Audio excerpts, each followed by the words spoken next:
Vamos a tratar de sacar provecho al máximo de este tiempo que tengo para trabajar un tema tan importante en su comprensión y de muchos aspectos problemáticos que a veces solamente es abordado desde la dogmática, pero que pues no tiene mucha implicancia en la práctica, es decir, en la construcción de las imputaciones de los hechos punibles. De hecho, eso genera problemas al momento de la elaboración por parte del Ministerio Público de las hipótesis de imputación por cohecho en cualquiera de sus modalidades, y también genera problemas con una segunda parte del título de esta sesión, que son las actuaciones probatorias.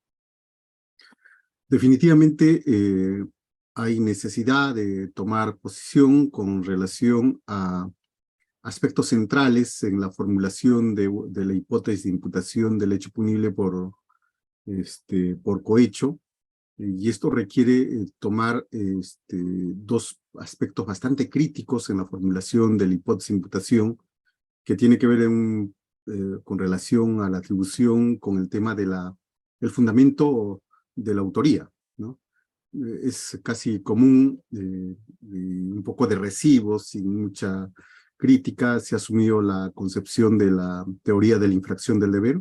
De hecho, muchos se apuran más bien a tratar de alimentar ese fundamento de la autoría en los delitos contra la administración pública. Sin embargo, encontramos muchos vacíos desde esa concepción formalista, por cierto, que deja de lado aspectos materiales que sí tienen interés para atribuir autoría en los delitos contra la administración pública, sin que necesariamente gire esto en función de una infracción de un deber extrapenal.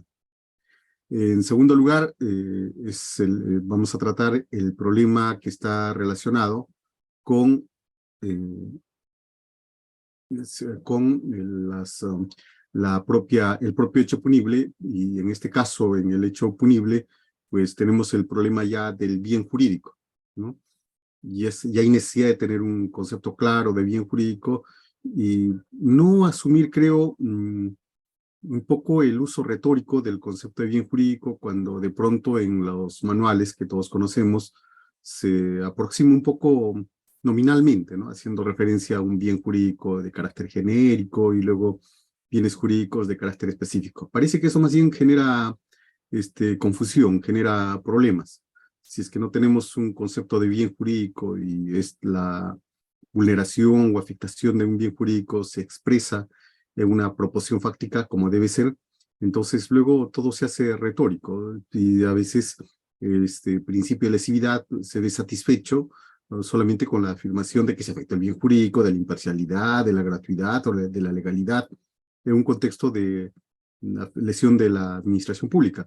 Y esto es lo que no se quiere. Lo que se quiere es más bien cómo este concepto de bien jurídico aterriza a una concreta proposición que describa en efecto cómo se afecta ese bien jurídico. Pero si no tenemos un concepto de lo que es el bien jurídico, es evidente que vamos a tener problemas, ¿no? Estos son estos dos aspectos críticos, tanto uno relacionado con el fundamento de la autoría y el segundo vinculado con la afectación del bien jurídico, son problemas fundamentales. Pero para esto tenemos que partir necesariamente de que la imputación de un hecho punible es una hipótesis. Esto que parece tal vez un poco hasta cansino reiterarlo. Sin embargo, cuando solamente se asume que la imputación de un hecho punible es una hipótesis y no se alcanza a comprender todas las consecuencias que supone asumir que la imputación del hecho punible es una hipótesis, entonces nuevamente estamos ante pues el fraude o el tráfico de palabras, pero nada más.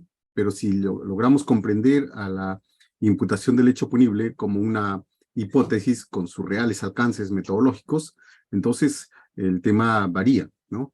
Porque sí, vamos a exigir seguramente al Ministerio Público que para los efectos de formalizar la investigación preparatoria construya una hipótesis de imputación, por lo menos con un mínimo de rigor metodológico, ¿bien? Y es que veamos esto desde un primer momento. Si se produce un determinado hecho, y traigo al caso un ejemplo que proponía un doctor en una sesión anterior, se aproxima una patrulla de la policía, interviene a un conductor de un vehículo, este le hace entrega de sus documentos en una suerte de pequeña cartera o cartapacio, donde aparecen los documentos y dentro aparecía una suma de 10 nuevos soles. Por esa razón es intervenido, ¿cierto? Y de pronto, pues, aparecía procesado por esta imputación de cohecho, ¿no? El problema se presenta es cómo construir la imputación, la hipótesis de imputación del hecho punible en ese caso, ¿cierto? Donde es un ciudadano, cualquier sujeto, el que hace el que estaría haciendo esa entrega, ese donativo para los efectos de que no se le imponga seguramente la papeleta, ¿no? Entonces el problema ya se va presentando desde esa perspectiva, que lo único que generalmente se tiene o el Ministerio Público tiene son elementos de juicio nada más, y son en función de esos elementos de juicio que tiene que inferir una hipótesis. Una hipótesis es eso, es una suposición, es la configuración de un hecho explicativo del por qué se presentan estos elementos de juicio. Es que en esto tenemos que ser claros. Lo que pasa que tenemos una formación o un paradigma en el sentido de considerar que la imputación del hecho punible es suficiente con el cúmulo de información y el empaquetarlo en una suerte de etiqueta para decir pues, que estamos ante, por ejemplo, un delito de homicidio, feminicidio. Por ejemplo, si encontramos a una persona conduciendo un vehículo y dentro del vehículo encontramos el cadáver de su esposa, entonces lo que estamos encontrando es eso, solamente son hechos posteriores, ¿no? Con la intervención policial se encontró el cadáver de la señora que habría sido apuñalada por su esposo, pero no tenemos absolutamente nada, solamente un cadáver con una cuchillada en el corazón y el conductor, que es el esposo, que conducía nerviosamente. Eso es lo que tenemos, nosotros no hemos visto el momento del hecho punible, pero la pregunta es, sobre la base de estos elementos, sobre la base de estas circunstancias posteriores, de encontrar al conductor con el cadáver de su esposa, con un cuchillo atravesado que le atraviesa el abdomen, podemos inferir una hipótesis, podemos inferir que es esta persona quien le habría atravesado el abdomen con el cuchillo. Claro que sí, claro, porque no tenemos una cámara, no tenemos un video. Por eso es una hipótesis, ¿no? Y los elementos que estoy señalando es que se encuentra dentro del vehículo el cadáver de su señora atravesado con un cuchillo. Sí, por eso es una hipótesis. Pero no tenemos pues una cámara como para más o menos decir, solamente la prueba directa es lo que va a permitir la construcción de una hipótesis de imputación. Eso es un paradigma completamente contraepistémico. Lo cierto es que la policía y el Ministerio Público para construir una hipótesis de imputación siempre lo hace sobre la base de elementos de juicio o circunstancias antecedentes, concomitantes y posteriores, que es lo que le permite realizar una inferencia para construir la hipótesis de imputación. De eso se trata, ¿no? Por eso es que el hecho punible es una hipótesis. Entiéndase bien, es una hipótesis. Excepcionales son los casos donde eventualmente se pueda tener ya no una hipótesis para investigar, sino una hipótesis para probar, cuando, por ejemplo, en los casos de flagrancia delictiva, ¿no? Que son escasísimos esos supuestos. Pero gran parte de los delitos se cometen en la idea sobre seguro del sujeto de que no va a ser descubierto, pero lo que va dejando es evidencia que permite construir precisamente esa hipótesis.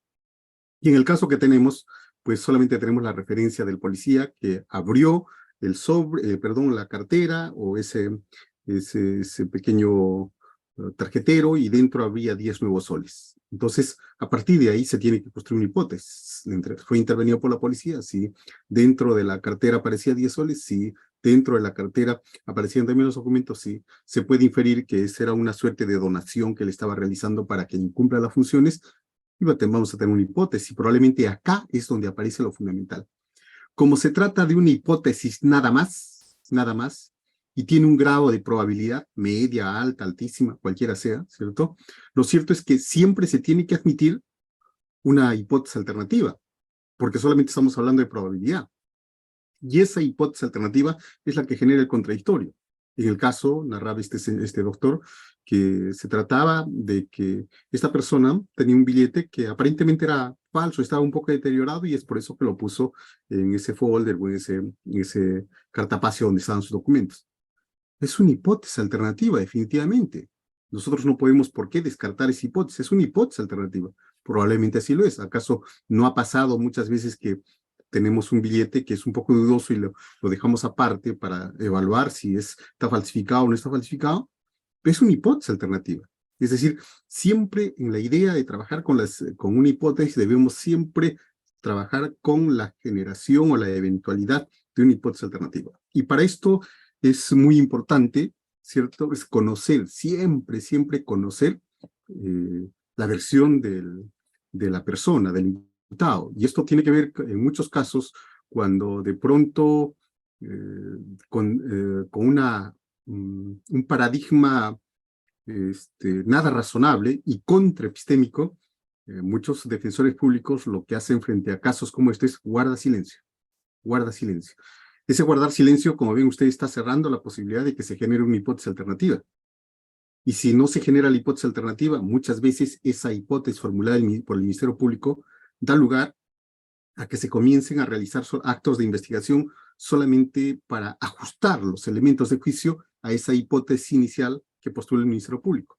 Es decir, se presenta eso que se denomina un sesgo de confirmación, porque toda la actividad de investigación estaría anclada, qué duda cabe, en la hipótesis que formula el Ministerio Público.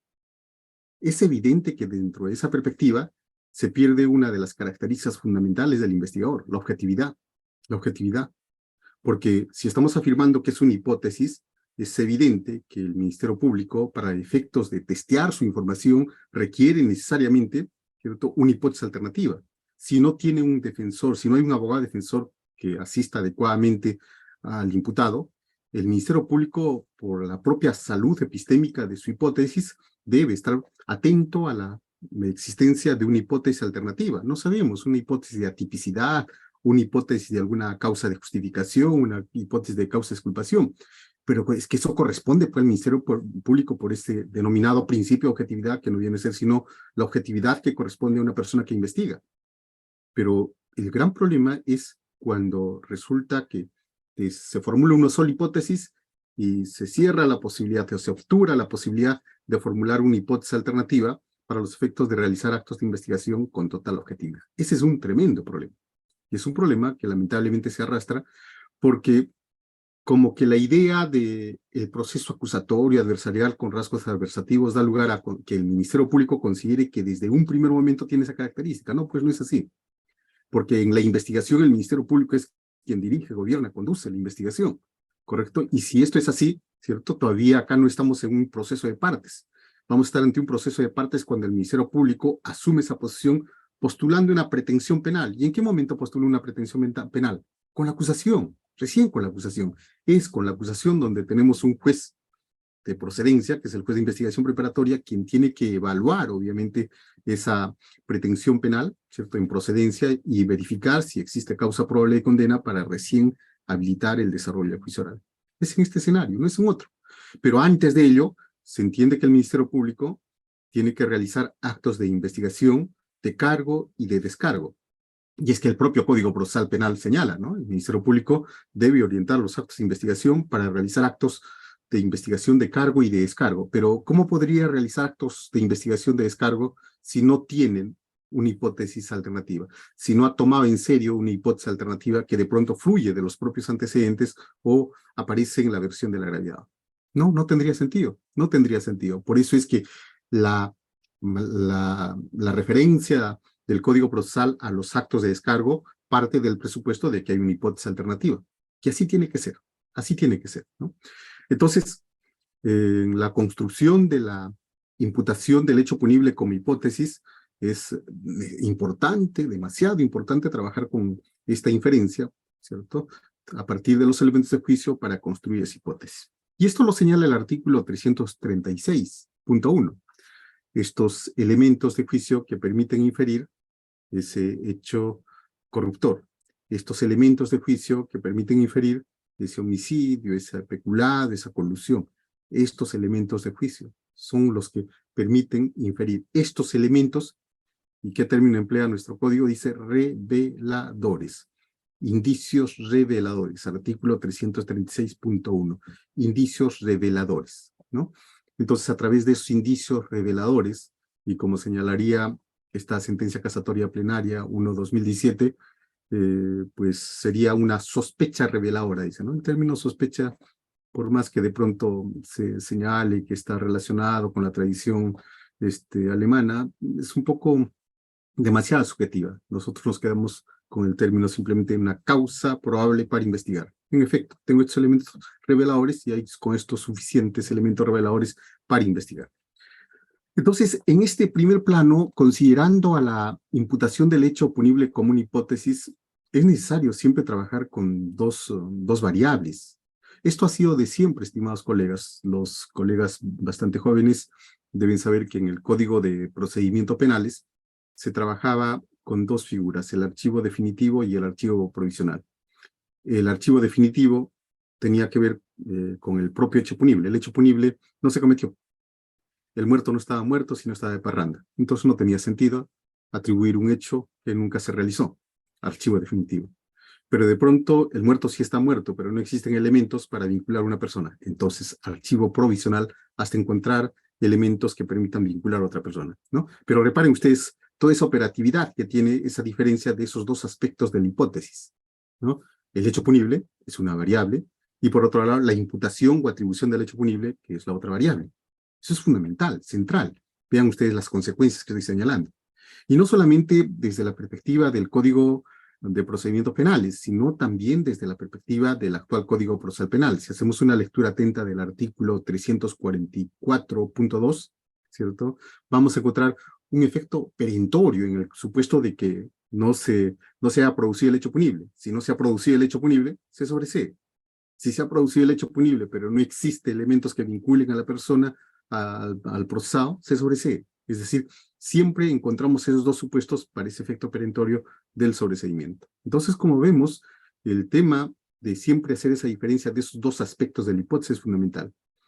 Apelo a esto porque un poco por un paradigma formulario de la metodología de la investigación ha dado lugar a que exista cierta retracción o aversión o enemistad con la metodología de la investigación. Y cuando hablamos de la hipótesis, ya tenemos algunos problemas de resistencia, ¿no? Cuando hablamos de variables, ya encontramos alguna suerte de resistencia por parte de los operadores jurídicos, ¿no? Por eso estamos partiendo de lo básico para efectos de que, por lo contrario, esto veamos que es bastante amigable. Vean ustedes cómo, por ejemplo, diariamente, a través de los medios de comunicación, la noticia o la notitia criminis, la noticia criminal, está referida al hecho punible, ¿no? Y que lo que hay ausencia son de los elementos que permitan vincular ese hecho punible a una persona. Videos donde se ve a sujetos ingresando encapuchados o con un casco a un establecimiento, apuntan con sus armas, les sustraen las billeteras y todo lo demás, y lo que estamos encontrando, ¿cierto?, es evidencia de la realización de ese robo, pero nervada evidencia respecto de los elementos que permitan revelar quién es el autor. Eso es lo que encontramos todos los días. Es decir, encontramos los insumos perfectos para la construcción del hecho punible, pero ausencia para construir la variable independiente. ¿Quién lo hizo? ¿Quién causó este robo? ¿Quién causó esta violación? ¿Quién causó este homicidio? Tenemos el hecho, la variable dependiente, que vendría a ser el muertito, la mujer violada, la rotura de las cerraduras, todo eso, pero nos falta elementos, ¿cierto?, para ver a quién atribuye estos hechos. Cuando estamos en diligencias preliminares, en efecto, pues se puede realizar actos de investigación para dar lugar a que pues, se encuentren elementos que permitan formular la hipótesis. Sin hipótesis de imputación del hecho punible, no se puede disponer la formalización de la investigación preparatoria. Sin hipótesis de imputación de un hecho punible, no se puede disponer la formalización de la investigación preparatoria. Con el solo muerto, con el solo cadáver, ¿cierto?, de la persona acuchillada, no podemos formalizar investigación preparatoria. Para formalizar se requiere elementos que permitan atribuir, ¿cierto?, elementos reveladores que permitan atribuir ese muerto a una persona, la causación de esas lesiones a esa persona, la causación de esa defloración a una menor de 14 años a esa persona. Solamente así podemos transitar a la disposición de formalización de investigación preparatoria. Si no, no se puede. Nos quedamos en diligencias preliminares, ¿cierto? Entonces, desde esa perspectiva, si comprendemos a la imputación del hecho punible en los delitos contra la administración pública, debemos entender precisamente este hecho punible y luego la hipótesis de imputación del hecho punible, pero con adecuadas proporciones fácticas. No con la afirmación de es el alcalde, es el regidor, no con la afirmación simplemente de la posición que tiene esta persona, sino necesariamente cómo así está vinculado, cómo así ese bien jurídico es vulnerable frente a esta persona, ¿no? Entonces, ese es un problema que se tiene generalmente en los delitos contra la administración pública. Para transitar directamente a los problemas generales de los delitos contra la administración pública y rápidamente entrar al tema del cohecho, solamente quiero referir que esa hipótesis de investigación del delito de cohecho con la realización de actos de investigación puede, sí, siempre voy a partir las PPT, recién voy a compartirlo, lo que estoy haciendo es simplemente motivarles para que puedan comprender de qué se trata este tema de ese objeto del proceso, ¿no? El hecho punible como hipótesis, esa es la idea. Realizados los actos de investigación, esa hipótesis de imputación sigue siendo hipótesis, pero una hipótesis que fundamenta la pretensión penal. Y esos fundamentos de la pretensión penal, cuando estamos en el desarrollo del juicio, sigue siendo hipótesis, porque es probable nada más, es una hipótesis para probar. Así que debemos tener mucho cuidado en que de pronto cuando hablamos de hipótesis, lo circunscribimos solamente a su configuración para la realización de los actos de investigación, no, sino que como es solamente probable, lo que va subiendo es el grado de probabilidad, ¿no? Lo que se ha difundido tanto respecto a los estándares probatorios, ¿no? Eso es el grado de probabilidad. Hay mayores elementos de juicio respecto de esa hipótesis. Y es por eso que cuando se va a juicio no tenemos una causa probable para investigar, sino una causa probable para condenar. Solamente así seriamente se puede desarrollar un juicio oral. Por contra, aquella postura totalmente antimetodológica que considera que por el principio de progresividad la hipótesis recién se va construyendo durante la investigación. Eso realmente es completamente antimetodológico, ¿no? En el sentido de que como consecuencia de los actos de investigación recién voy construyendo las proposiciones fácticas. Eso no es compatible con la metodología de la investigación, no es compatible con un mínimo criterio de rigor epistemológico. ¿Cómo voy a investigar para formular una hipótesis? No, requiere hipótesis para investigar, así es, en cualquier lugar, ¿cierto? Entonces no es al inverso, pero quienes han puesto las cosas de cabeza son algunas personas que pretenden justificar el desarrollo de la formalización de la investigación preparatoria para luego, seguramente en el camino recién dicen las proposiciones fácticas, ¿no? Ni siquiera, señores, van a ver ustedes que hay problemas en el sentido de que recién van a incorporar información. Lo que pasa es que no hacen una lectura adecuada de los elementos de juicio para construir la imputación, teniendo los elementos. En lo que pasa, por ejemplo, y van a ver cómo en los delitos contra la administración pública se presenta con más frecuencia. Por ejemplo, si dentro de los elementos de juicio tengo un certificado de indemnidad sexual de la menor de 13 años que arroja defloración reciente por vía vaginal, ¿se entiende? Y tengo un certificado que dice que se encontró líquido seminal en la vagina de la menor, es un elemento revelador de que esta menor ha sido accedida carnalmente por la vagina. ¿Cómo no puede escribir eso como proposición fáctica? ¿Y por qué de pronto por facilismo digo simplemente que fue abusada sexualmente? Se percatan. Entonces, ¿por qué la imputación del hecho, entre comillas, eso no es imputación, esa denominada imputación del hecho punible va a recurrir a un concepto genérico de abuso sexual? Porque dice que recién se debe investigar, ¿no? Simplemente porque no se tuvo el rigor suficiente de lecturar estos elementos de juicio para construir esa hipótesis. Van a ver que esto se presenta en la imputación de los delitos contra la administración pública y de cohecho en particular. ¿Bien? Bien. Pasemos entonces, tranquilo, doctora Rafaela, que estoy dando los elementos básicos para trabajar con el tema del cohecho. No se preocupe, estoy entrando con él. Bien, el tema que quiero hacer referencia ahora es justamente a la comprensión de la hipótesis y la comprensión de esas dos variables para efectos de que podamos ver cuáles son los aspectos problemáticos al respecto. Bien, ahora sí voy a compartir las diapositivas que tienen que ver con este problema.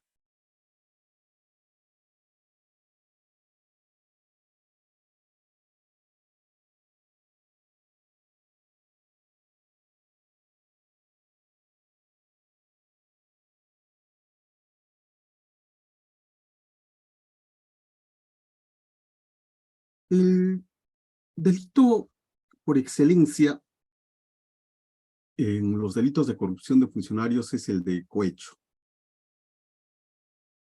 Este delito de cohecho, ¿cierto?, que supone la compra-venta de una prestación pública, es fundamental.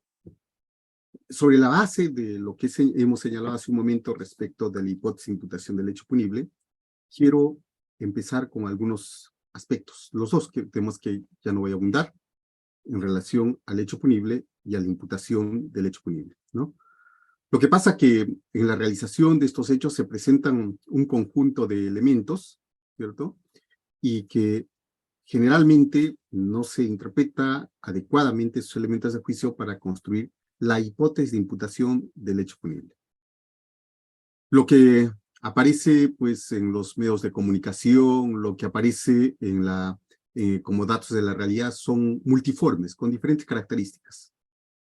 Y lo que tiene que hacer el Ministerio Público es, a través de la lectura del artículo 393, a través de la lectura de los dispositivos de la parte general, identificar cuáles son los elementos del tipo que sirven como pautas para construir las proposiciones fácticas.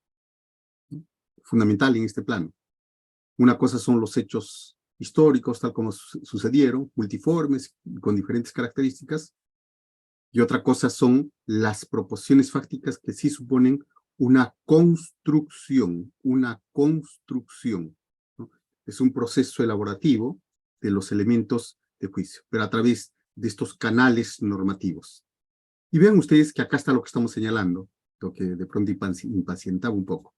Acá tenemos el hecho punible y acá tenemos la imputación.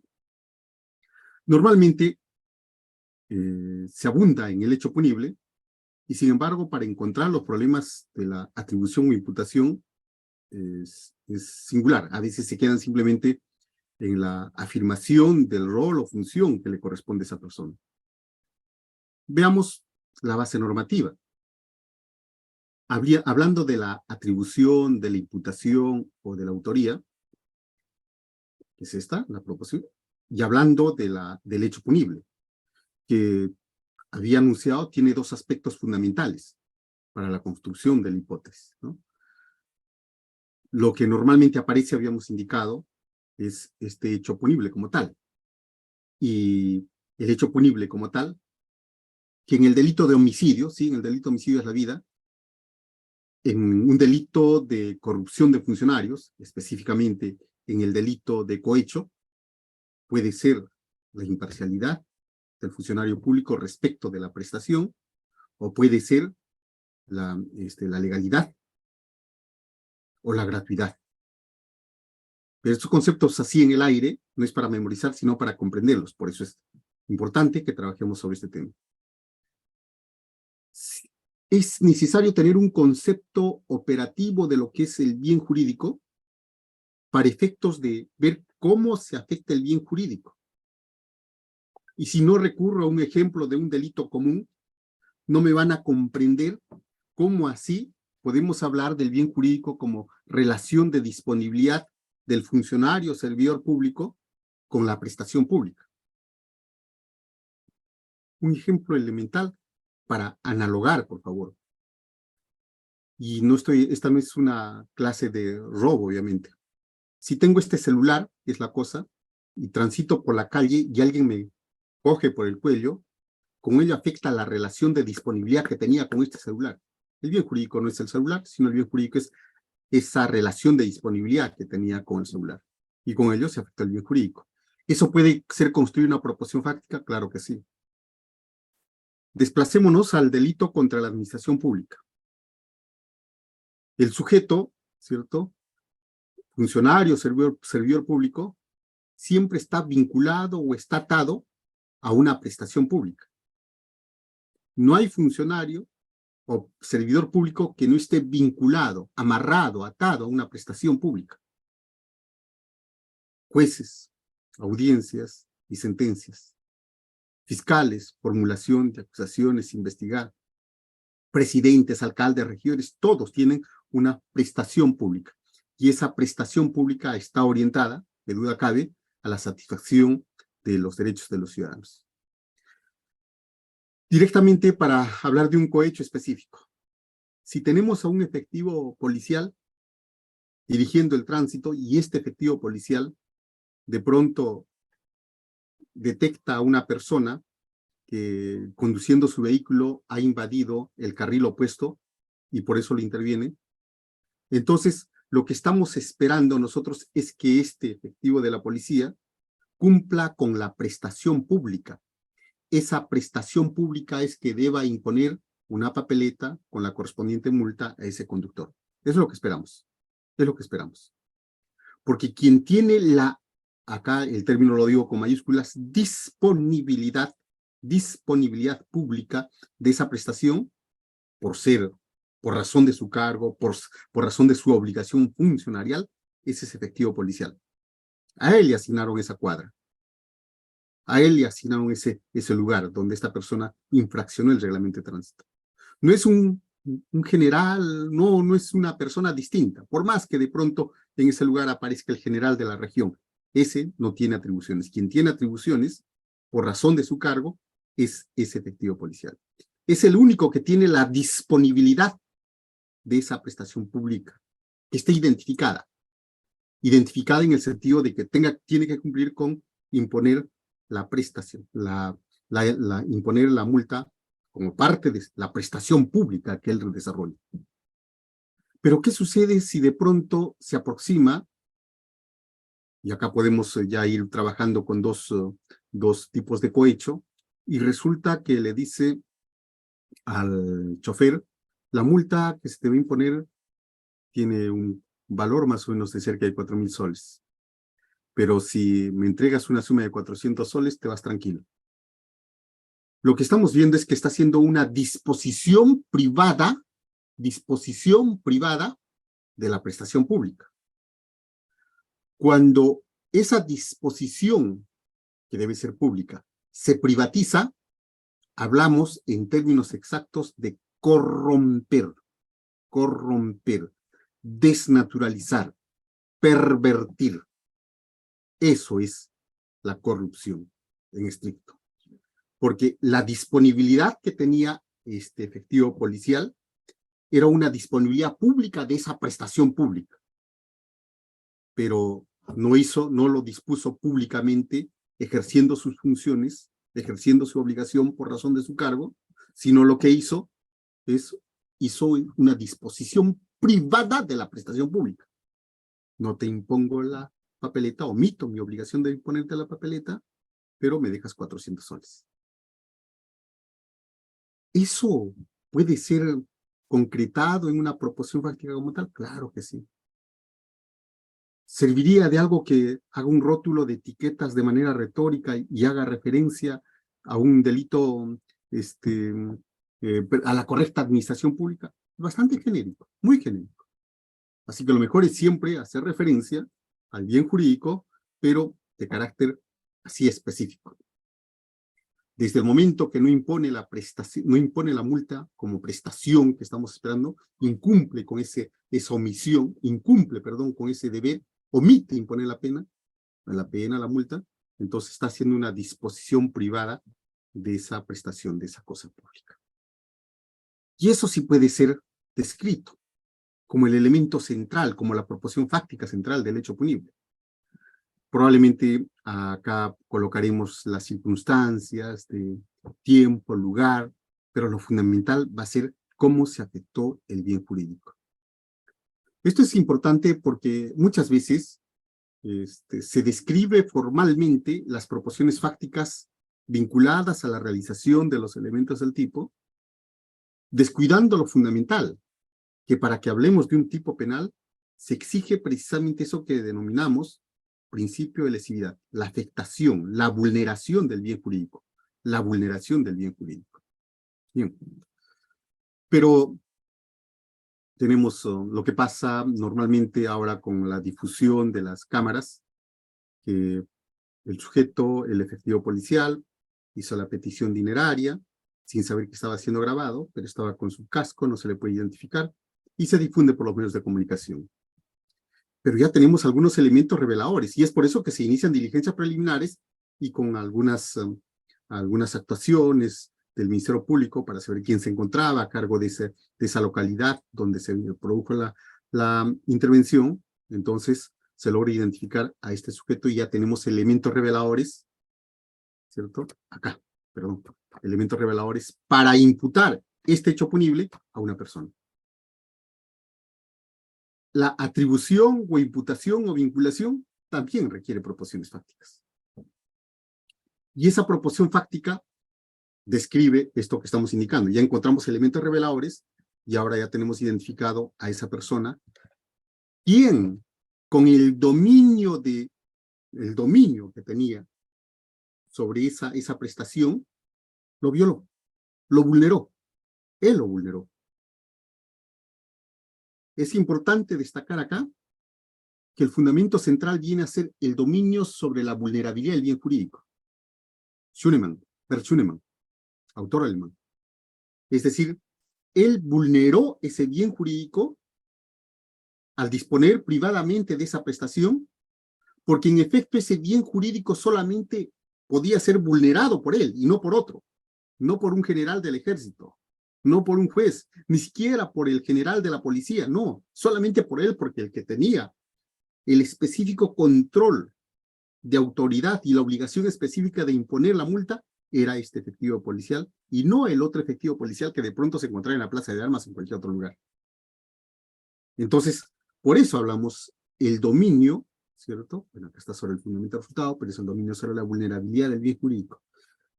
Alguien, un policía, un general, un coronel, un municipal, podría vulnerar ese deber, podía vulnerar esa prestación, no. Es lo mismo cuando estamos frente a los jueces. Un juez, ¿cierto? En un caso, no hablemos de prevaricato, también hablemos de cohecho, pues, los cohechos específicos. Tiene el deber de expedir una sentencia conforme a los actuados. Lo que estamos esperando del juez por razón de su cargo es que cumpla con su obligación de expedir una sentencia, una resolución conforme a los antecedentes, conforme a lo actuado en el proceso. Pero uno de los justiciables compra esta prestación. Compra esa prestación y resulta que pagando el dinero al juez hace que esta decisión vaya en un sentido o en otro. Hizo una disposición privada de la prestación pública. Desde el momento que hace una disposición privada de esa prestación, la expedición de la sentencia, se pervirtió la disposición, se desnaturalizó, se corrompió. Pero es ese juez del quinto juzgado donde se conocía el caso de usurpación, del quinto juzgado de la localidad, no sé, de cualquier lugar. No el juez del primer juzgado de ese mismo lugar, no el juez del cuarto juzgado, sino el juez de ese juzgado, quien tiene el dominio sobre la vulnerabilidad. El único que puede vulnerar ese bien jurídico es ese juez, porque es el que va a decidir. Ese es el fundamento material de la autoría. Por razón de su cargo, por eso dice. Ese y no otro.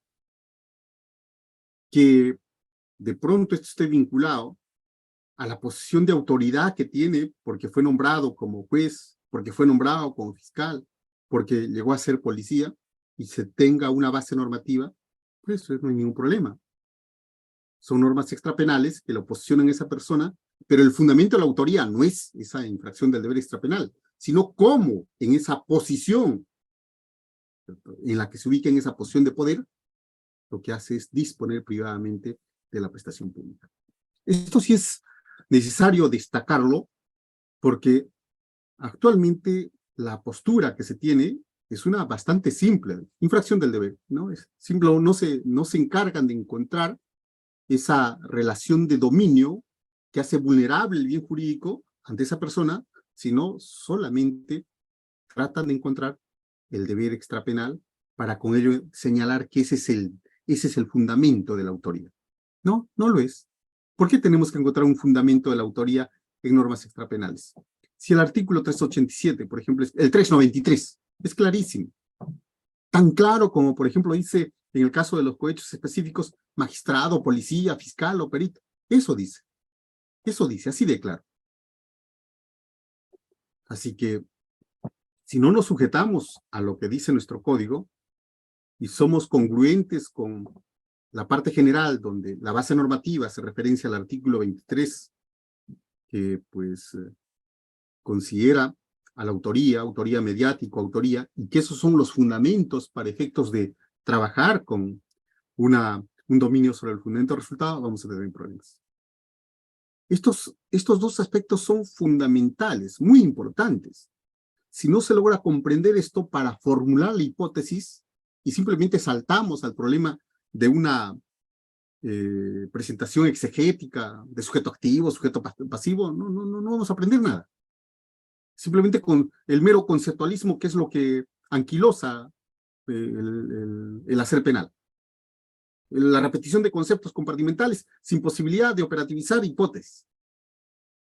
Así que ese acento que pongo al inicio con aspectos básicos es fundamental, señores. Sigamos. Esta diapositiva relacionada exprofeso con el delito de peculado y el delito de colusión en este caso, tiene que ver bastante con todos los delitos. Normalmente, estimados colegas, cuando se ha trabajado con el delito de peculado, se difundió en su tiempo fuertemente un elemento normativo denominado relación de funcionalidad.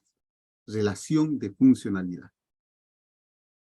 Pero se trabajó este tema de la relación de funcionalidad vinculándolo solamente al delito de peculado y en los otros delitos, no obstante que subyace el tema de la relación de funcionalidad por razón de su cargo, por ejemplo, sin embargo no se le dio el tratamiento, porque fue el momento en el que invadió con fuerza este fundamento formal de la infracción del deber extrapenal y dejó de lado un concepto fuertemente operativo como la de la relación de funcionalidad.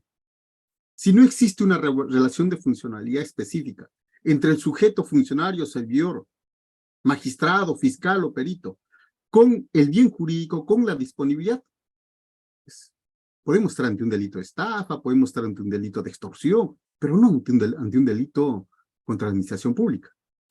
Por eso es fundamental este tema de la relación de funcionalidad. La relación de funcionalidad tiene su fuente en la condición especial del sujeto, por ser funcionario o servidor público.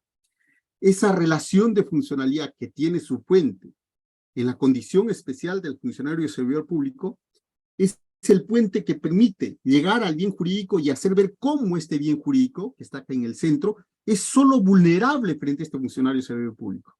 Este es el juez que tiene que expedir una sentencia en ese determinado caso. Este es el policía que tiene que imponer una multa en este caso. ¿Quién tiene este policía? ¿Qué es lo que lo vincula con el bien jurídico? Esta relación de funcionalidad. Así que la proposición fáctica que configure, que realice la relación de funcionalidad es fundamental, muy importante. No se trata, como hemos dicho, de verificar formalmente los elementos del tipo, sino lo fundamental, encontrar la prestación. Y para los efectos de los delitos de cohecho, la identificación de la prestación pública es fundamental, porque vamos a hablar de una disposición, de una compra-venta de esa prestación pública. Vamos a hablar de una compra-venta de esa prestación pública, donde el comprador, es evidente, es el ciudadano, ese sujeto que no tiene la cualidad especial. Y el vendedor es el funcionario, servidor público, es el fiscal, perito o magistrado. Es el vendedor, porque es el que tiene la posición de la prestación pública y es el que vende esa prestación pública para su esfera privada. Entonces, el bien jurídico entendido así como la disposición pública de la prestación pública nos obliga a considerar siempre cuál es la prestación pública a la que está obligado esta persona. Y cómo esta prestación pública va a ser cumplida, cohecho impropio, o va a ser incumplida, cohecho propio. Si a un policía o a un juez le dan dinero para que saque la sentencia dentro del plazo, está cumpliendo con la ley, ¿cierto? Pero sin embargo es cohecho. Es cohecho. cohecho impropio, porque le están pagando por algo que el Estado le paga. Entonces, en esas figuras, ¿cierto? Como estamos viendo, es importante ver siempre el tema de la prestación pública. Si es una prestación pública, tengo un funcionario o un servidor público, ¿cierto? A quien le pagan por la realización de esta prestación pública. Si es que de pronto hay un privado que le paga por la realización de esta prestación pública, ¿sí? Lo que está cometiendo es un delito de cohecho impropio. Pero todo gira en función de comprender este concepto de prestación pública. Si no se comprende la particular o no se identifica esa particular prestación pública del funcionario o servidor público, entonces lo demás es pura retórica, puro relleno en la sentencia. Debemos dejar de lado aquellos conceptos retóricos con los que se pretende a veces identificar el problema del bien jurídico. Lo que sucede es que muchas veces pues se dice que el bien jurídico en el delito de cohecho, que es tentador, no es casi intuitivo, es decir, es la probidad del funcionario público. Pero no es la probidad. Ese será un contenido no esencial. El contenido esencial viene a ser la prestación. Algunos dicen, no, es la expectativa normativa que se tiene por la expectativa normativa de que este funcionario o servidor público cumpla con su prestación. Pero ese no es el tema central, no es la expectativa normativa que puede tener la ciudadanía, sino es la disposición privada de esa prestación pública. O se dice que es el correcto funcionamiento de la administración pública en forma general, ¿no? Se percatan que en los tres casos con los que normalmente se aproximan a los delitos contra la administración pública, y hablando del cohecho, generalmente siempre van por la periferia y no entran directamente al problema de la prestación. Y eso es lo que genera problemas.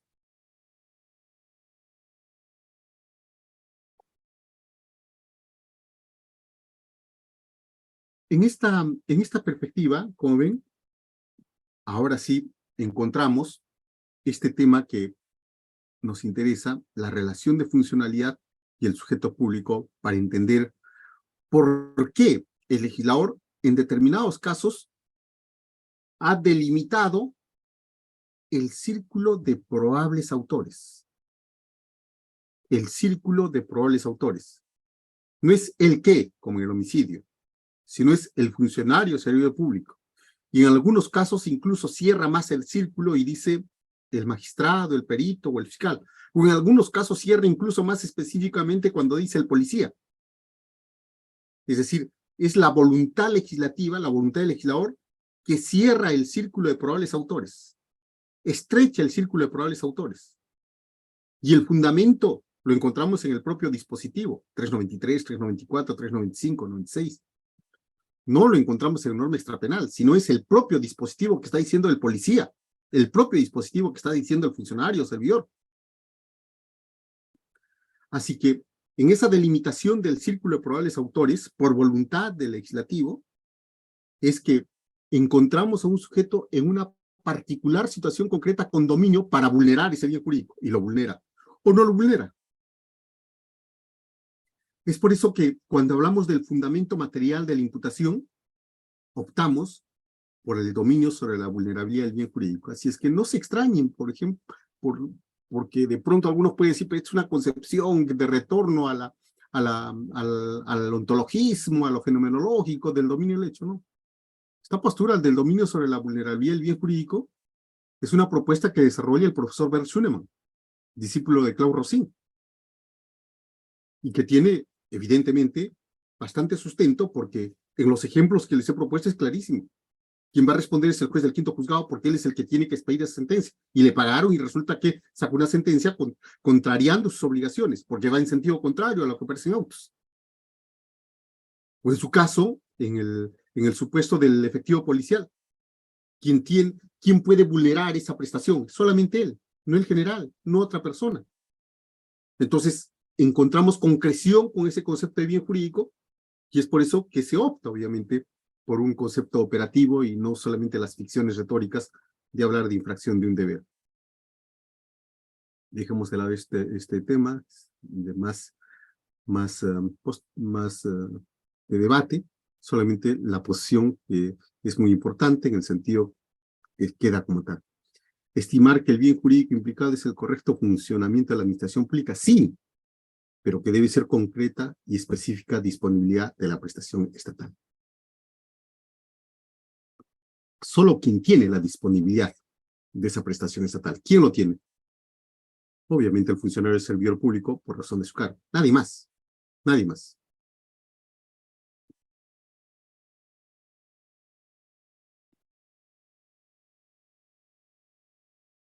Lo mismo, pero desde otra perspectiva. Ahora pasemos rápidamente al problema que, esto ya les voy a dejar las diapositivas, que seguramente muchos tienen la expectativa de un desarrollo, pero de cualquier manera iremos trabajando con, retornando a los ejemplos anteriores para que se pueda comprender adecuadamente ese problema. Cohecho pasivo propio, artículo 393. Lo primero que tenemos que señalar es hacer una distinción entre lo que es el dispositivo legal con el tipo penal. El dispositivo legal lo construye el legislador, es producto del Congreso o de decretos legislativos producidos por el Ejecutivo, pero por delegación del Congreso. Son dispositivos legales. Digo esto porque normalmente cuando se hace cita de un artículo, confundimos el artículo o dispositivo con el tipo. Dice, ¿cuál es el tipo? Ah, el tipo es el artículo 393. En rigor no son lo mismo conceptualmente, porque el tipo penal es una construcción dogmática sobre la base de este dispositivo, ¿no? El tipo penal es una construcción del dogmático. El tipo penal pues sistematiza los elementos que aparecen en el dispositivo legal y hace una analítica bastante didáctica y nos presenta esto como sujeto activo, sujeto pasivo, dolo, conocimiento y voluntad, bien jurídico, imputación objetiva, criterios de exclusión. Sí, eso es el tipo, pero esto no lo vamos a encontrar pues en esta apretada fórmula del artículo 393 y el primer párrafo. De hecho, de este primer párrafo podemos derivar varios tipos penales. Por ejemplo, simplemente señalar el funcionario público que acepte un donativo para realizar un acto en violación de sus obligaciones. Podemos decir eso.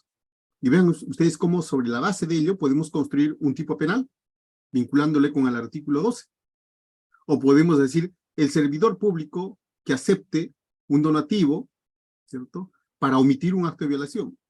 Y estamos encontrando la posibilidad de construir otro tipo penal. Entonces, cuando de pronto comenzamos a ver la posibilidad de una construcción de diferentes tipos penales sobre la base de este enunciado legal, sobre la base de este artículo, sobre la base de este dispositivo, pues nos permite hacer esa clara diferencia entre lo que es el dispositivo legal o típico, diferente del tipo penal como construcción dogmática. De hecho, si nosotros hacemos una lectura, por ejemplo, para comprender de mejor manera esta diferencia entre el dispositivo legal o dispositivo típico con el tipo penal, independientemente de que el tipo penal lo construye en el dogmático, o en todo caso el pragmático, y que el enunciado legal o este artículo lo construye el legislador, lo produce el legislador, pues el problema es que muchas veces se construye el tipo penal, pero en concordancia con varios dispositivos normativos. Si leemos el artículo 185, por ejemplo, en el caso del hurto, encontramos la exigencia de un elemento típico, un elemento cuantitativo, que es una remuneración, pero no aparece ahí. Tenemos que hacer la concordancia con el artículo 444, donde sí hace referencia a ese monto. Y solamente así podemos construir el tipo base del del hurto, concordando el artículo 444 con el artículo 185. Y si hablamos de hurto agravado, el artículo 444 con el 185 con el 186. Y para incorporar incluso el elemento normativo, el elemento subjetivo, tenemos que recurrir al artículo 12. Es decir, toda una interpretación sistemática para construir el tipo penal. Y cuando trabajamos con el delito, los delitos de corrupción de funcionarios, este tema es un poco más agudo, más crítico, porque resulta que los dispositivos típicos tienen cualquier cantidad de posibilidades para construir supuestos típicos. Y hay la necesidad de sistematizarlos para que no aparezca en la premisa mayor de ese silogismo que presenta el fiscal y que lo puede tomar o no el juez, como premisa mayor, por ejemplo, esto lo que aparece así. Esto no es una premisa mayor, porque en este enunciado legislativo de manera general, lo que estamos encontrando simplemente es el artículo, primer párrafo, del cual tendríamos que seleccionar, especificar. Por ejemplo, si se trata de un servidor público, un regidor, un funcionario, un servidor de la municipalidad, tendríamos que decir el servidor público que recibió una ventaja sexual, ¿no?, para realizar un acto en violación de sus obligaciones. Y nosotros, en función del caso concreto, tenemos que adecuar esa premisa mayor. Tenemos que construir ese tipo específico para el caso concreto, para que calce, para que se adecue, para que encaje, y no presentar de manera genérica esta suerte de planchado del dispositivo. Ese es un problema bastante generalizado. Y no solamente con la presentación, grosso modo, del enunciado legal, sino que se entierra incluso toda la argumentación cuando de pronto se reproduce jurisprudencia, lo que dijo el tribunal, lo que se dijo en tal acuerdo plenario, tal sentencia casatoria. Es un absurdo, porque con eso se está aplastando pues, el razonamiento que debe ser claro. Si tenemos un servidor público que pidió favores sexuales a una ciudadana para realizar un acto en violación de sus obligaciones, pues escogemos de acá y construimos esa premisa normativa. La idea es que calce perfectamente ese comportamiento de cohecho, ¿bien?, y no quedarnos simplemente en el enunciado general, porque pues no se está haciendo ningún trabajo, ningún proceso de subsunción, sino simplemente, a ver, te presento este supuesto del 393 y a ver qué comportamientos puede calzar. No, no es así. Bueno, pero este primer supuesto del primer párrafo, como ven ustedes, tiene varios supuestos, y esto se grafica mejor con estas diapositivas, ¿no? Tenemos acá el sujeto activo, verbo rector, los medios corruptores o de corrupción, la finalidad delictiva y el bien jurídico afectado, ¿no? Y acá tenemos, ¿quiénes son los sujeto activo? Acá no tenemos que recurrir a una norma extrapenal, sino lo dice el mismo artículo 393. Es el funcionario o servidor público. ¿Listo? Y el verbo, en este caso del cohecho pasivo propio, es que acepte, ¿no? Alguien pues le ofrece y esta persona acepta. O si no, directamente reciba. Y para que veamos cómo el propio dispositivo penal pues eh, trabaja no necesariamente con la consumación, sino incluso con el peligro concreto de que se afecte ese bien jurídico, vean ustedes, acepte una promesa, acepte un donativo, acepte otra ventaja u otro beneficio. Donativo lo tenemos que ver desde una perspectiva crematística, lucrativa, material, donativo. Le entregaron que una suma de dinero, ¿qué le donó? ¿Una máquina? ¿Qué le donó? ¿Un celular? Su contenido es claramente patrimonial. Está entregando eso para la compra-venta de la prestación. ¿Cierto? Esto es la prestación que está aceptando el funcionario público para vender su prestación. ¿Listo? ¿Qué va a hacer? Va a realizar, vean ustedes cómo se trata esto, realizar u omitir. ¿Qué va a realizar u omitir? La disposición de esa prestación pública. ¿Qué va a realizar? Disponer la realización de una prestación en violación de sus obligaciones. ¿Quién? El policía, por ejemplo. Después vamos a llegar a ese plano. ¿Qué va a realizar? Va a omitir imponer la multa. Entonces, esto queda claro. Cohecho pasivo propio, artículo 393, primer párrafo. Funcionario, servidor público, y el concepto es que acepte o reciba. ¿Saben por qué hace referencia al cohecho pasivo propio? por este tema, porque se trata de un acto en violación de sus obligaciones que le corresponde a su cargo. Tiene que realizar esta función esta persona, pero le dan una suma de dinero para que no realice, para que omita la realización de ese acto ese acto a la que está obligado por razón de su cargo. ¿No? Entonces, por eso es que se habla de un cohecho propio, porque está afectando directamente, ¿cierto?, ese cumplimiento de la obligación, de esa prestación que debería realizar. Primer párrafo. Lo que va a diferenciar el primer párrafo son los verbos típicos, acepte o reciba. De acá, solamente desde esa perspectiva, veamos las posibilidades típicas, porque por un lado podemos hablar del funcionario que acepte o del funcionario que reciba, ¿no? O del servidor que acepte o del servidor que reciba. O del funcionario que acepte un donativo, o del funcionario que acepte una promesa, o del funcionario que acepte otra ventaja, o el funcionario que acepte otro beneficio. Probablemente no va a alcanzar tiempo para hacer referencia a los otros beneficios. Como sabemos, puede ser de cualquier tipo. El más difundido es el tema sexual, ¿no? Es decir, acepta el ofrecimiento sexual de alguna persona que quiere, pues, no ser afectada por una prestación del Estado. Pero no solamente se trata de los favores sexuales o sentimentales, sino también está vinculado con los problemas tan difundidos de los títulos honoríficos, ¿cierto? Por eso hay que tener mucho cuidado en el sentido de considerar que el tema del cohecho está vinculado solamente a una compra-venta con base a donativos, no. Puede haber promesas, puede haber otras ventajas. Finalmente es un toma y daca. Te doy esto, ¿cierto? Y me das esto. Compra-venta de esa prestación pública. Bien. Como ya hemos señalado, cohecho pasivo propio, pero básicamente porque se trata de un acto en violación de sus obligaciones.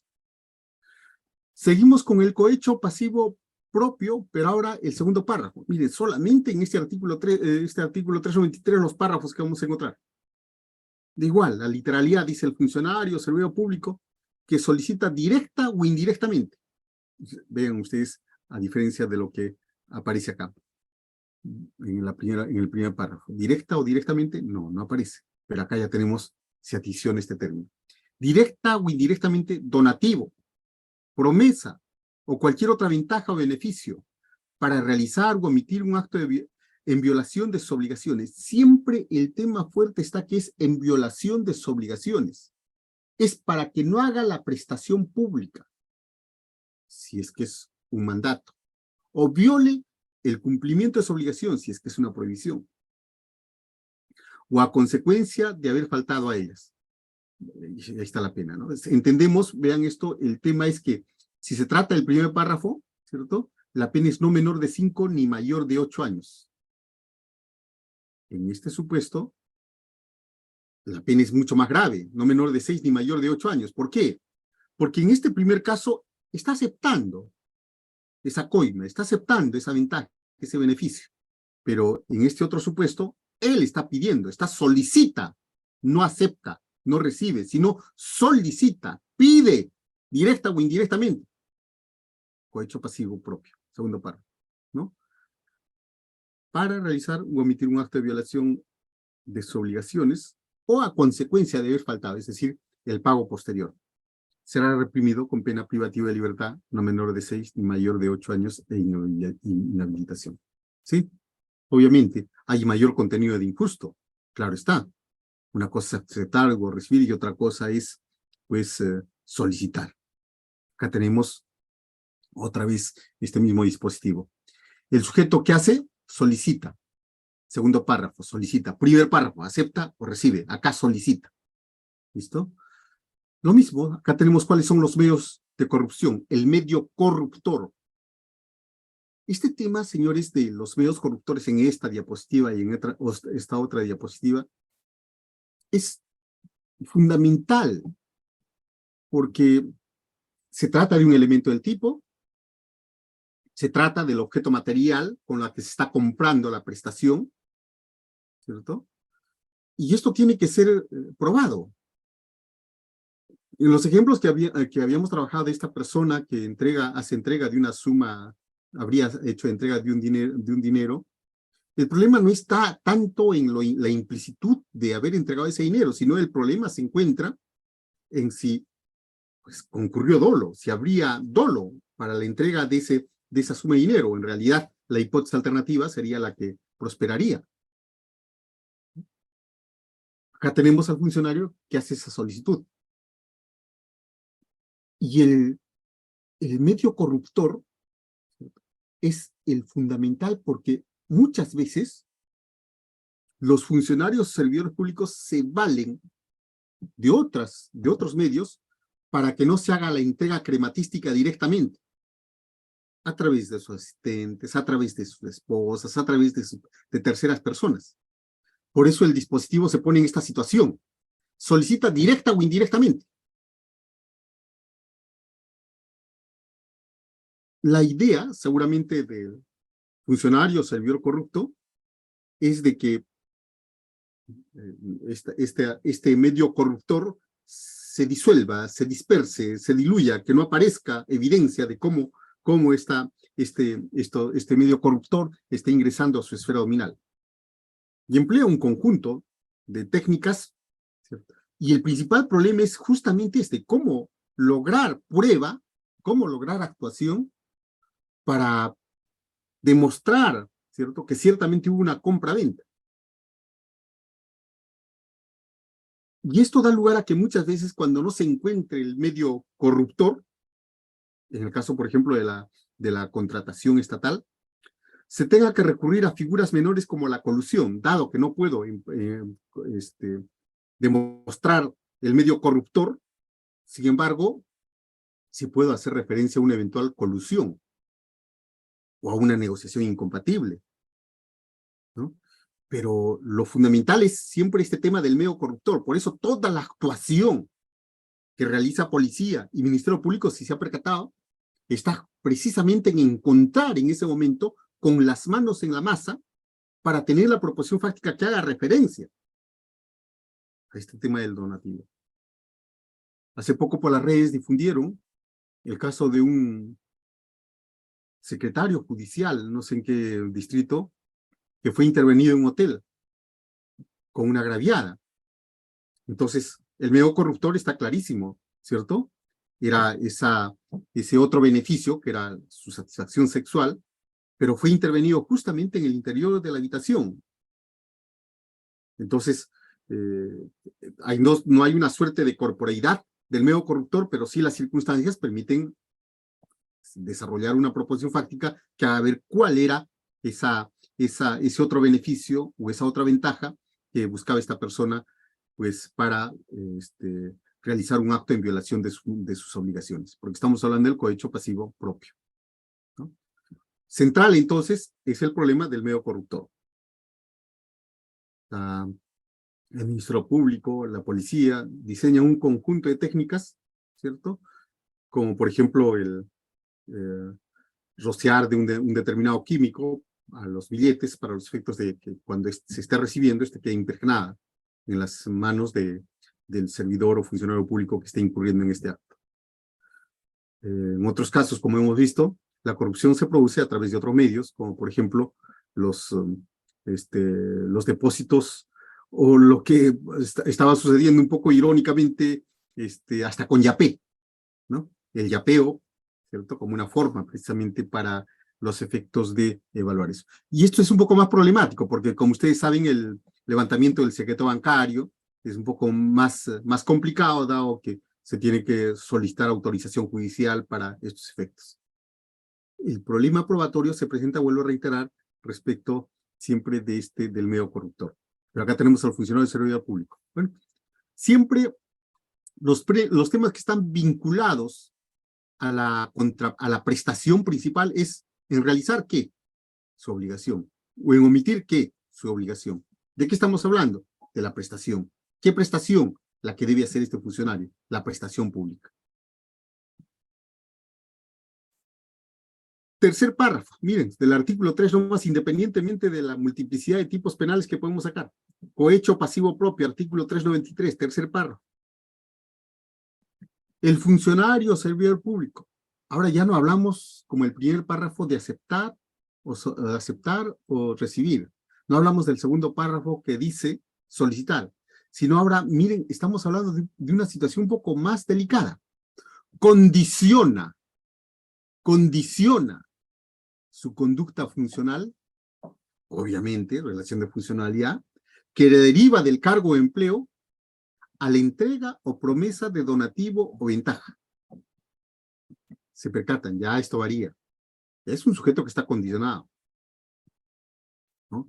Voy a realizar mi trabajo porque a mí me corresponde, pero en tanto, ¿cierto? Tú me entregues una suma de dinero. No está solicitando, está condicionando al ciudadano. Si no, no te le hago, pues. ¿Listo? El funcionario o servidor público que condiciona su conducta funcional, que deriva del cargo o empleo, a la entrega o promesa de donativo o ventaja. Es obvio que hay mayor contenido injusto en el tercer párrafo. Por eso es que la pena privativa de libertad es no menor de 8 ni mayor de 10 años. Y obviamente la inhabilitación, también como copenalidad. Primer párrafo, segundo párrafo, tercer párrafo. En gradiente vamos viendo cómo vamos encontrando mayor contenido de injusto en cada uno de ellos. Nuevamente, ¿cierto? El funcionario del servicio público, y acá te ponemos, condiciona, es el verbo rector, condiciona, ¿no?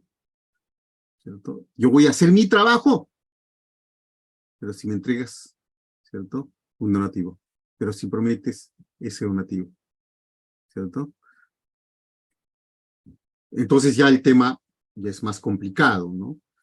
Se trata ya de un aprovechamiento coactivo al coaccionar básicamente con ello, al condicionar, entre comillas, a la realización de este hecho.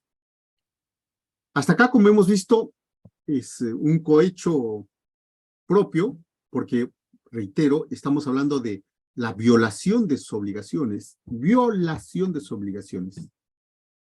El funcionario va a hacer o no va a hacer, ¿cierto? Dependiendo de si la prestación es una acción o una omisión, va a hacer algo, pero con violación de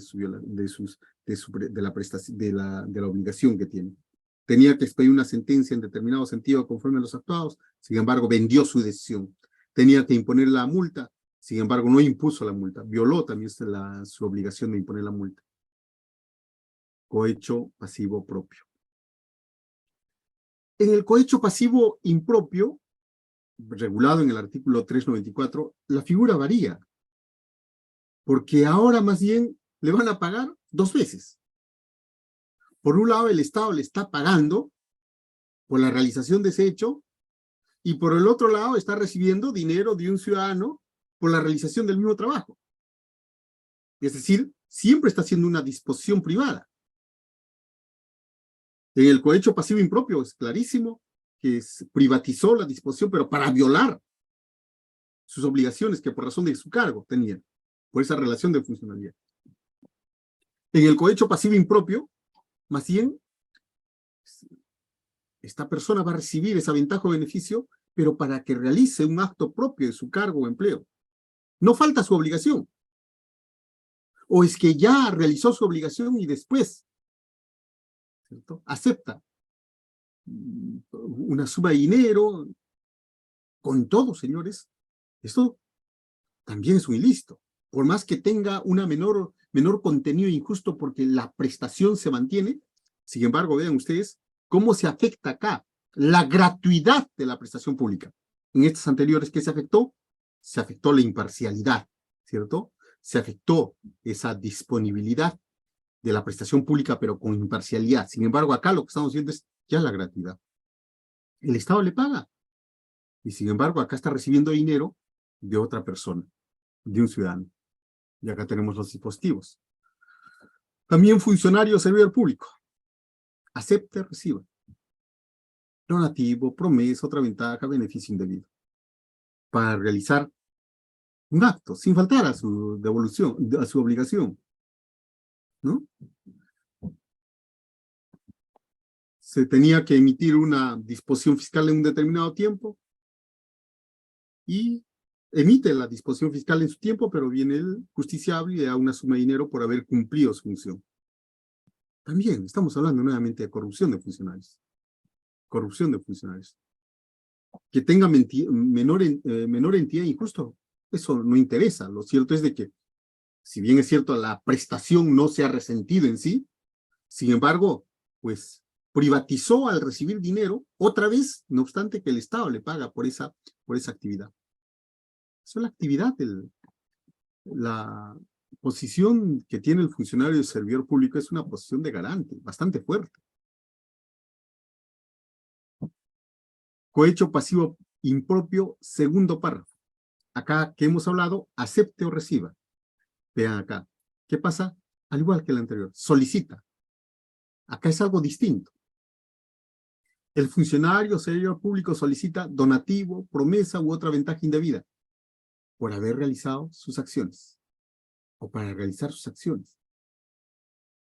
Es decir, en este supuesto no estamos en el caso de que no va, que va a violar su prestación, su obligación, sino va a realizar su función, pero solicita dinero.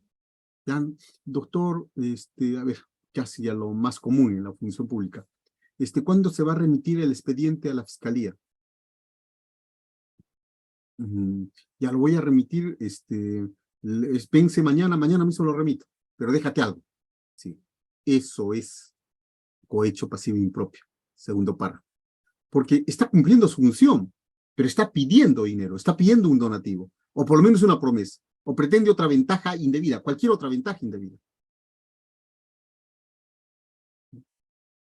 El funcionario, servidor público que solicita directa o indirectamente donativo, promesa o cualquier otra ventaja indebida para realizar un acto propio de su cargo o empleo sin faltar a su obligación o como consecuencia del ya realizado. Cualquiera de los dos supuestos. Pena no menor de 5 ni mayor de 8 años con la consiguiente inhabilitación. Entramos al 395. Acá tenemos solamente este segundo párrafo, acá entramos al 395. Vean ustedes lo que habíamos señalado anteriormente con relación a la limitación del círculo de probables autores. Los sujetos acá son especiales, claro está, en todas estas figuras, funcionario o servidor público. De hecho, solamente pueden ser cometidos por ellos. ¿Por qué? Porque el bien jurídico solamente puede ser vulnerado por ellos. Pero ya es más específico cuando hablamos del artículo 395, y es el cohecho pasivo específico, ¿cierto? Cohecho pasivo específico, cuando se habla del magistrado, árbitro, fiscal, perito, cualquiera que tenga esa condición, miren cuántos tipos penales podríamos derivar de ello, miembro del tribunal administrativo o cualquier otro análogo, a los anteriores que bajo cualquier modalidad acepte o recibe donativo, promesa o cualquier otra ventaja. A sabiendas que este hecho es hecho con el fin de influir o decidir en el asunto sometido a su conocimiento. El juez decide, el árbitro decide, fiscal con disposiciones decide, el miembro del tribunal decide. Por eso dice en esta última parte, con el fin de influir o decidir en asuntos sometidos a su conocimiento o competencia. Esta figura es muy interesante porque vean ustedes que no se agota solamente en el tema de referir los probables autores, sino que incluso deja la figura abierta o cualquier otro análogo a los anteriores, ¿a cuál? Al magistrado, al árbitro, al fiscal, que bajo cualquier modalidad, estamos acá, en acepte o reciba. No nos olvidemos siempre que en los tres supuestos que estamos viendo, siempre el verbo rector es acepte o reciba en el primer párrafo. Promesa, cualquier otra ventaja o beneficio. A sabiendas que es un hecho con el fin de influir o decidir un asunto sometido a su conocimiento.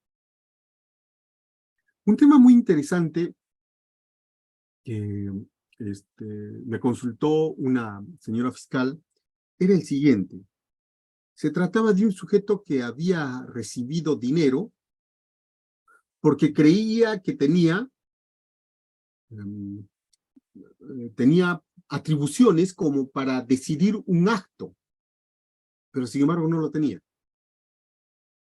porque no estaba dentro de su esfera de su competencia, sino eso correspondía a otro distrito.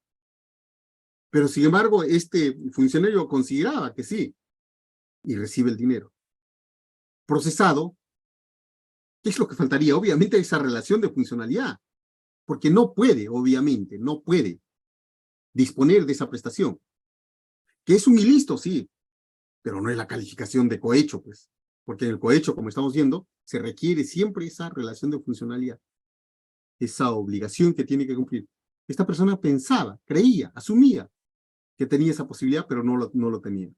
Cohecho pasivo específico, artículo 395, primer párrafo. Nuevamente con el acepte o reciba.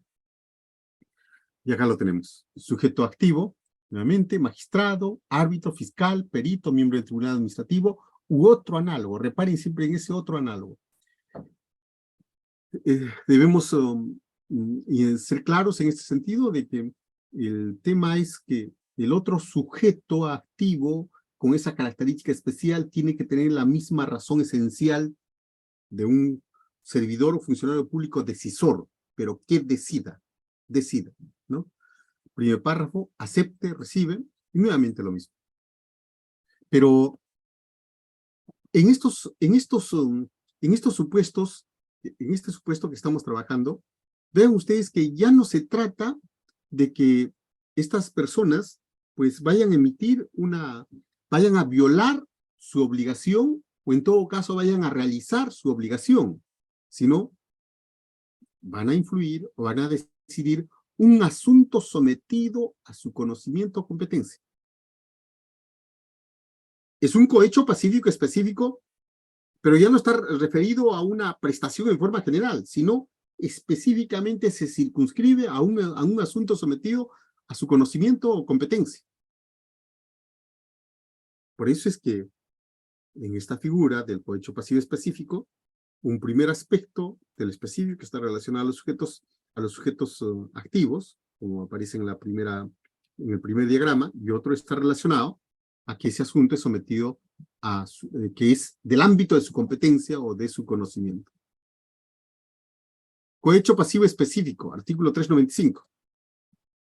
Estamos nuevamente frente a la figura de estos mismos magistrados, árbitro fiscal. Acá hay quizás algunos van a notar la diferencia que existe, ¿no? Oiga, el magistrado no abarca también a la fiscalía porque se entiende que los fiscales también son magistrados, ¿no? Bueno, el dispositivo así está construido, entendiendo como magistrados en la amplitud para abarcar a los magistrados del Tribunal Constitucional, magistrados de todas las instancias, magistrados obviamente de tribunales administrativos, ¿no? Esto de magistrados de tribunal administrativo es un lapsus, magistrados, pero que tengan esa calidad porque la Constitución les asigna. Entonces, los fiscales también son magistrados, por lo menos así está regulado en la Constitución Política del Estado y su base normativa lo encuentra como tal. Pero en el Código Penal lo han especificado y pues tenemos a los fiscales, ¿cierto? También como sujetos activos de la comisión de un delito. En esta anterior figura, como ven ustedes, dice acepta o reciba. Es el sujeto, el cohecho pasivo específico, este sujeto acepta o recibe. Pero en esta figura, más bien tenemos a este sujeto activo que solicita. La diferencia en cuanto al quantum de la pena es clarísimo. En el primero, cuando acepta o reciba, pena no menor de 6 ni mayor de 15. En este caso del cohecho pasivo específico, más bien él solicita, por eso el mayor contenido de injusto se ve reflejado en la consecuencia penal. Una pena no menor de 8 ni mayor de 15 años. Nuevamente con la figura, ¿cierto? Estamos viendo que el verbo típico es el solicitar, segundo párrafo, a diferencia, evidentemente, del cohecho específico del primer párrafo, donde solicita o admite, ¿no? Donativo, promesa, otra ventaja, siempre en este plano. Un asunto sometido a su conocimiento o competencia. En el caso del artículo 395-A, quizás por la recurrencia, se regula específicamente el cohecho pasivo propio en el ejercicio de la función policial. Esto está vinculado directamente al caso que hemos estado hablando. El miembro de la Policía Nacional que acepte o reciba donativo, promesa o cualquier otra ventaja o beneficio para sí o para otro, para realizar o emitir un acto en violación de sus obligaciones derivadas de la función policial o el que él las acepta a consecuencia de haber faltado a ellas, pena no menor de 5 ni mayor de 10 años. Estamos hablando del efectivo policial, que es el que acepta o reciba el donativo. No estamos hablando del efectivo policial que solicita. El contenido injusto es mayor en la segunda parte. Acá lo que estamos hablando es de el miembro de la Policía Nacional que acepta. En el hipotético caso de la hipótesis alternativa que presenta el señor, este señor entregando en sus documentos un billete de 10 soles, entonces, y de pronto, pues esto es filmado y esta persona se mete los 10 soles en su bolsillo y se tendría que procesar, la conducta se estaría adecuando por parte del policía, ¿cierto?, en que habría aceptado ese donativo, ¿no? Esto independientemente, como se trata de un delito de encuentro, es evidente que también el corruptor estaría involucrado. No nos olvidemos que tenemos el corruptor, que es el sujeto que no tiene la cualidad especial, y en este caso el sujeto corrupto, que es el que recibe la ventaja, perdón, el donativo, promesa o cualquier otra ventaja, ¿no? En este caso, como estamos viendo, acepta o solicita, que es diferente a esta figura. Cohecho pasivo propio en el ejercicio de la función policial. El miembro de la Policía Nacional que solicita directa o indirectamente donativo, promesa o cualquier otra ventaja o beneficio, hace la solicitud para realizar o emitir un acto en violación de sus obligaciones derivadas de la función policial o a consecuencia de haber fallado. Bueno, pena no menor de 6 ni mayor de 10 años. Ya estamos hablando de solicitar, ¿no? Ya no se trata de que recibe pasivamente, sino solicita, interviene para solicitar, ¿no? Para solicitar. Y eso hace que exista un mayor contenido injusto. Acá hemos regresado nuevamente, como ven ustedes, a una situación donde el efectivo policial lo que hace es violar sus obligaciones que derivan de su función policial, ¿no? Ya no estamos hablando del ámbito de decisiones, como el caso que corresponde a los jueces, a los fiscales, no. Y acá también, un acto en violación de sus obligaciones. Y finalmente, que es uno de los casos uno de los temas más complicados, es cuando más bien el miembro de la policía condiciona su conducta funcional a la entrega o promesa de donativo. El tema es un poco grave, ¿no? Porque resulta que encontrándose en esa posición de poder, de garante, por cierto, pues condiciona al sujeto. Si no me das el dinero, te impongo a la papeleta. El miembro de la policía que condiciona su conducta funcional a la entrega o promesa de donativo o de cualquier otra ventaja o beneficio será reprimido con pena privativa de libertad no menor de 8 ni mayor de 12 años, ¿no?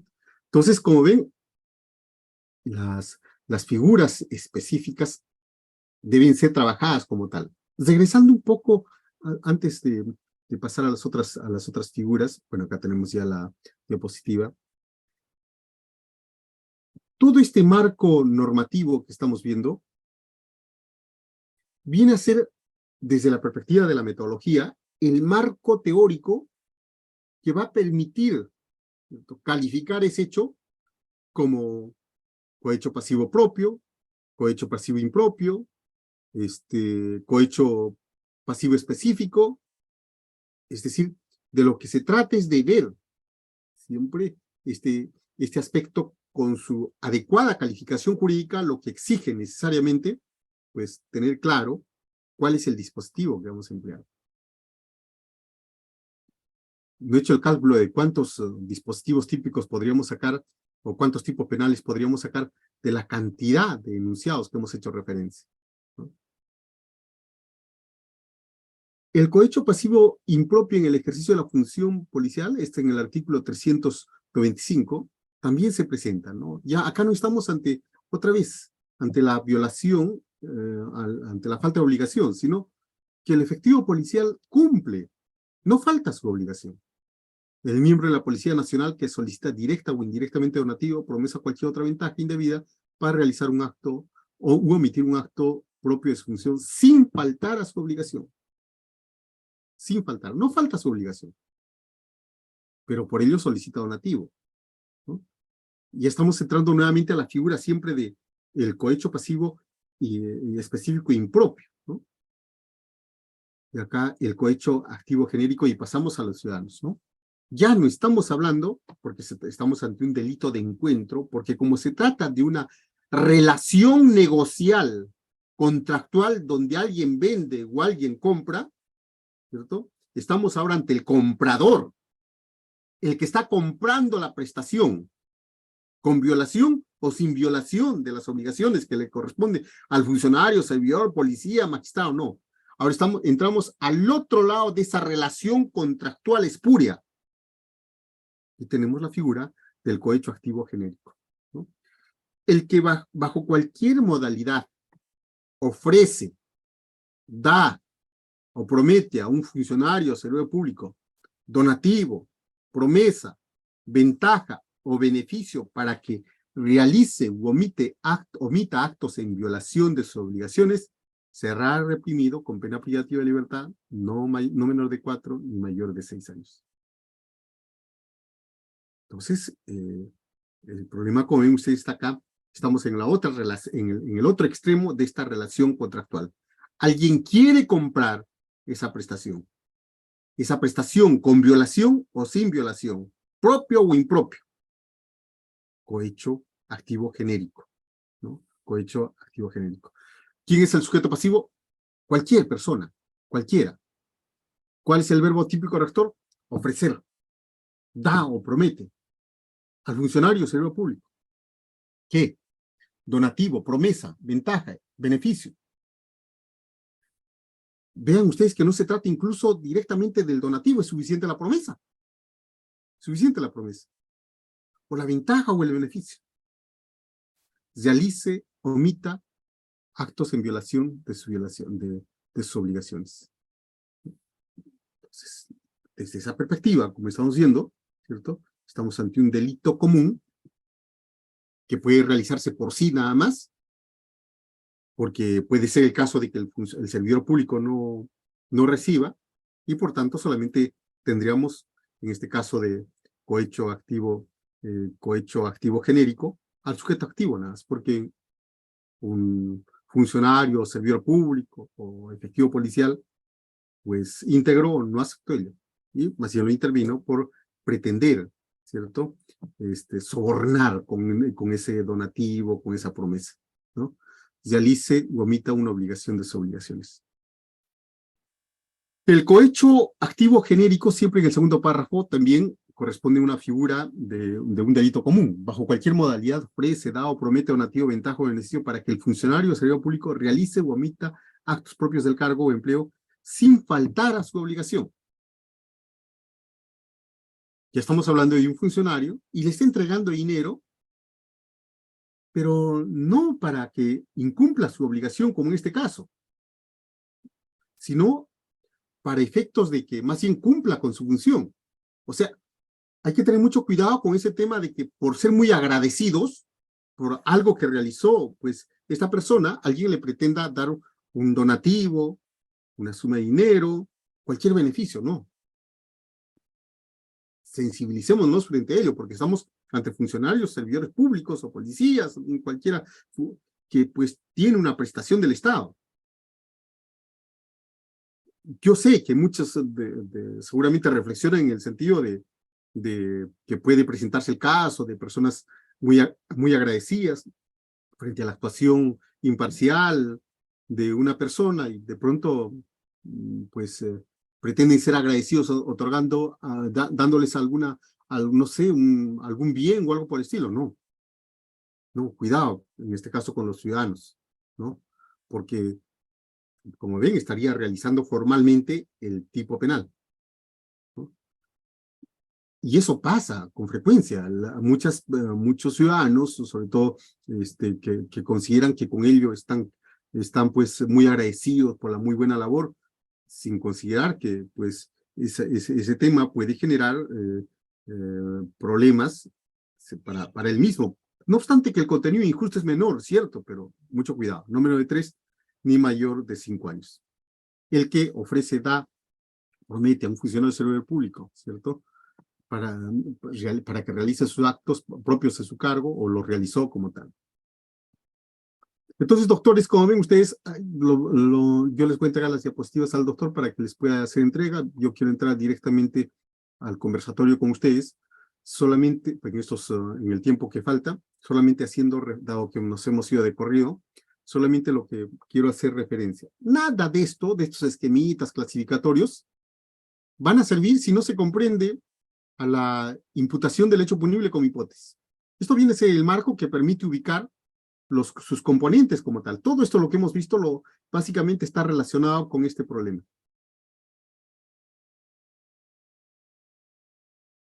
Acá están los hechos. Así se presentan los hechos. Y acá tenemos los elementos del tipo. Eso lo que hemos visto analíticamente en cada uno de los supuestos son estos. Sujeto activo, sujeto pasivo, verbo tipo rector, admitir, aceptar, condicionar, solicitar. Todo eso lo encontramos acá. Listo. Acá por relación de subfunción, todo eso. Entonces, los hechos se presentan así en crudo. Y de lo que se trata más bien es de construir proposiciones fácticas. Por eso es que si no se tiene una idea clara de lo que es una hipótesis, de nada sirven esos esquemas orientativos, analíticos, porque no se tiene una idea de lo que es hipótesis. Es central. Debemos dar un giro en la forma como se trabaja. Definitivamente estamos ingresando a un momento muy importante para ver cómo el razonamiento probatorio es fundamental para construir las hipótesis de imputación del hecho punible, sobre todo en los delitos contra la administración pública. Por lo menos en los delitos de cohecho, dada su frecuencia, como ven ustedes, rápidamente ustedes lo pueden vincular a experiencias de haber asumido algún caso o temas que es bastante recurrente con relación a los coimas, los sobornos y todo ello. Pero en otros delitos, como por ejemplo el de colusión o el de peculado, los temas se hacen un poco más complicados. Estas diapositivas yo lo voy a compartir con el doctor Reader para que por lo menos les sirva a ustedes para efectos de que les pueda orientar en la calificación. Rápidamente, pues con un pequeño manualito, fácilmente lo encuentran y lo pueden trabajar. Pero no nos olvidemos lo fundamental. Las sólidas bases o los cimientos desde una perspectiva epistémica es fundamental.